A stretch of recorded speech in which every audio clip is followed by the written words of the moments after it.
पश्चिम बंगाल की मुख्यमंत्री ममता बनर्जी ने राज्य विधानसभा में एक बयान दिया है जिससे हड़कंप मच गया है। उन्होंने उत्तर प्रदेश के प्रयागराज में चल रहे महाकुंभ मेले को लेकर केंद्र सरकार के साथ साथ योगी सरकार की भी आलोचना की। इस दौरान उन्होंने महाकुंभ को मृत्यु कुंभ कहा। महाकुंभ में होने वाली दुर्घटनाओं और मौतों को लेकर ममता बनर्जी ने बंगाल विधानसभा में ये कड़वी टिप्पणी की। मेले में कुप्रबंधन का जिक्र करते हुए उन्होंने कहा, महाकुंभ मृत्यु कुंभ में बदल गया है। मैं महाकुंभ और मां गंगा का सम्मान करती हूं, लेकिन वहां जाने की कोई योजना नहीं है। डोनाल्ड ट्रंप ने भारत में मतदाताओं को प्रभावित करने के लिए नवगठित अमेरिकी डीओजी विभाग के लिए अमेरिकी फंडिंग में $20 मिलियन रोकने के फैसले का बचाव किया है। उन्होंने कहा कि भारत जैसे देश को इतनी मदद देने की क्या जरूरत है। अमेरिकी राष्ट्रपति ट्रंप ने कहा कि हम भारत को $20 मिलियन क्यों दे रहे हैं। उसके पास बहुत पैसे हैं, वो दुनिया में सबसे ज्यादा टैक्स लगाने वाले देशों में से है। इनके टैरिफ भी बहुत ज्यादा हैं।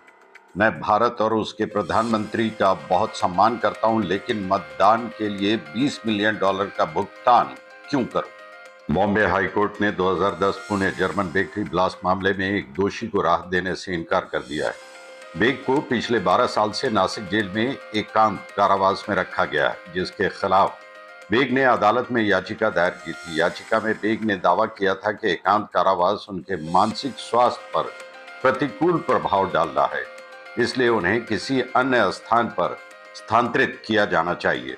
लेकिन न्यायमूर्ति रेवती महोपाध्याय और न्यायमूर्ति नीला गोखले की पीठ ने बेग को कोई राहत देने से इनकार कर दिया है। महाराष्ट्र के मुख्यमंत्री देवेंद्र फडणवीस डोंबिवली में 65 अवैध इमारतों में मकानों की खरीद का बचाव करते नजर आ रहे हैं। हाईकोर्ट के आदेश के बाद कल्याण डोंबिवली नगर निगम इन इमारतों को तोड़ने की कार्रवाई करने जा रहा है।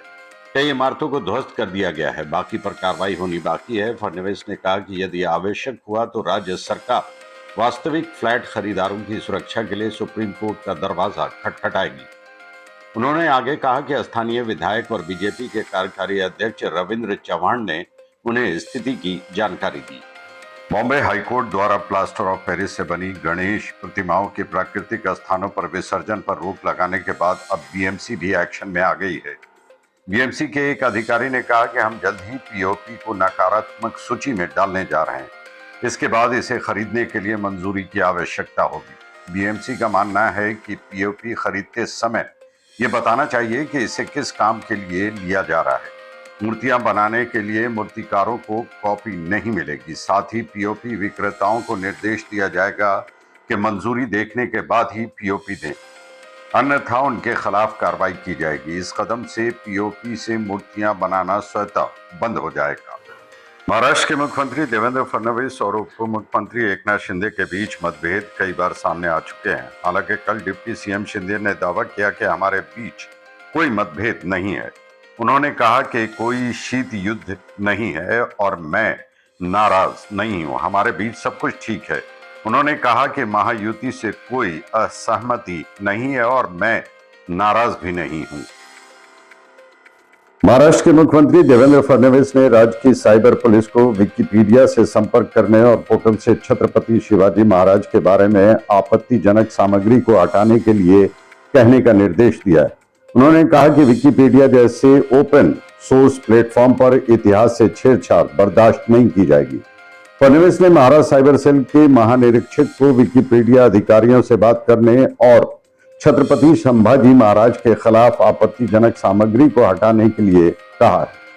1993 मुंबई सीरियल ब्लास्ट मामले में दोषी गैंगस्टर अबू सलीम ने मुंबई हाई कोर्ट का दरवाजा खटखटाया है।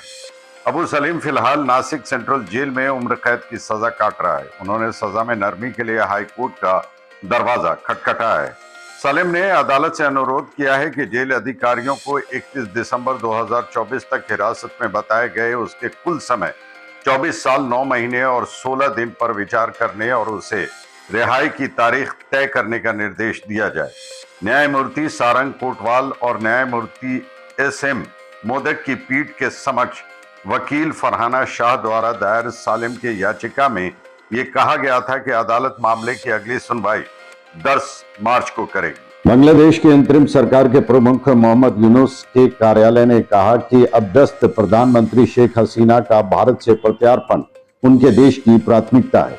यह सरकार की सर्वोच्च प्राथमिकता है। यूनुस सरकार के मुख्य सलाहकार प्रेस सचिव ने संवाददाताओं से कहा कि ढाका हसीना के प्रत्यार्पण के अपने प्रयास जारी रखेगा ताकि उस पर व्यक्तिगत रूप से मुकदमा चलाया जा सके। उन्होंने कहा कि एक भारतीय मीडिया समूह द्वारा किए गए सर्वेक्षण से पता चला कि 55% भारतीय चाहते हैं कि वो ढाका लौट जाए, जबकि कुछ प्रतिशत चाहते हैं कि उन्हें दूसरे देश भेजा जाए और केवल 16 से 17% चाहते हैं कि वो भारत में रहे। पड़ोसी मुल्क पाकिस्तान के बलूचिस्तान प्रांत में अज्ञात आतंकवादियों ने पंजाब के 7 यात्रियों की हत्या कर दी। उपायुक्त वकार खुर्शीद आलम ने पुष्टि की कि यात्री बस क्वेटा से लाहौर जा रही थी और पंजाब की तहसील रखनी में क्वेटा को डेरा गाजी खान से जोड़ने वाले राजमार्ग पर उसे निशाना बनाया गया। बाद में उनकी गोली मारकर हत्या कर दी गई।